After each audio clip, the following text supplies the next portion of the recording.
Now, as a Kenyan, there's several things I can take for granted. For example, here we are in the lovely city of Marrakech, 10,000 miles away from Nairobi in Kenya.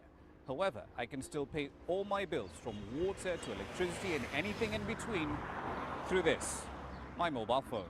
That is the power of mobile money. 4 out of every 10 Kenyans who use mobile money services don't have a formal bank account. In Sudan, the equivalent number is 9 out of every 10. Now, those millions outside the formal financial system implies that there's money outside the formal financial system which isn't and cannot be leveraged for other projects.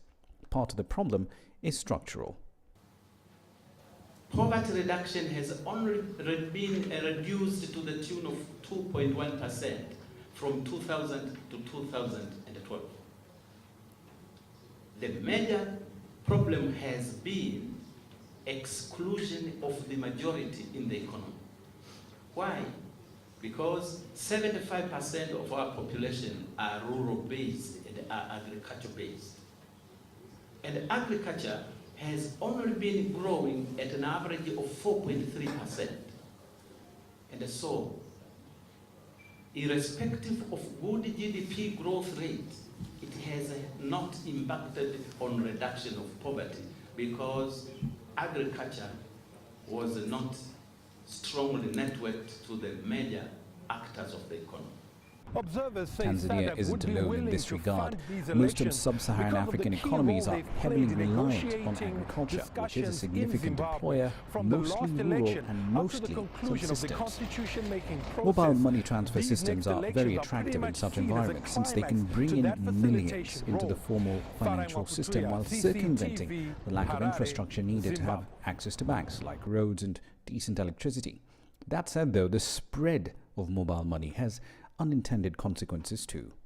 This is obviously linked to the piracy. Some of the monies were actually then transferred not necessarily through into Kenya, obviously through the local communities that then sent by little SMS messages a lot of that money through the phone to Nairobi to actually purchase real estate. And the okay, sure, it's money that was paid, that was obviously not well earned. It's obviously created some inflation in the housing market in Nairobi. But the one good thing about it, that could have happened anyway. But at least the money's traced, the transactions are there, and we know how the money's been used. Events like these make regulators wary, and the usual response is to prevent the spread of such systems and products instead of letting them grow and then regulating them after the fact. But with millions of people outside the formal financial system, can African states afford not to innovate? And what we're saying that we need to innovate. We need to make sure that there is competition. If you want to promote competition and innovation, you can't regulate stringently at the same time.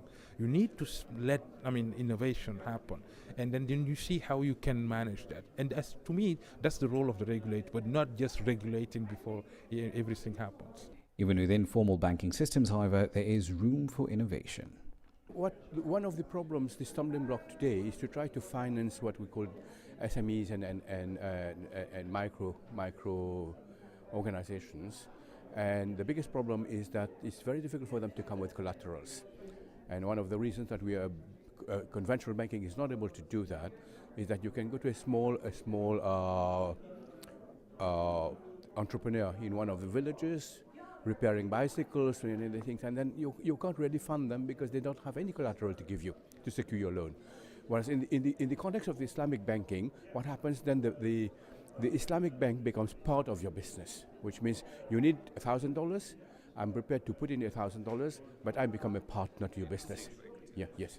So when I come in, I just come and I monitor the whole process as well. So together with you, I make sure that the business flourishes and it yields revenues.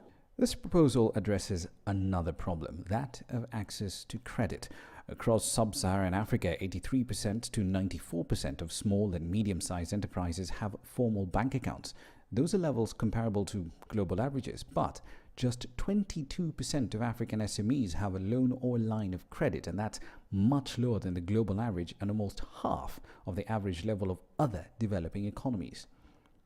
Solving the financial inclusion puzzle has several potential solutions, ranging from asking banks to work like venture capital firms, as in the Islamic banking model, to expanding access to mobile money.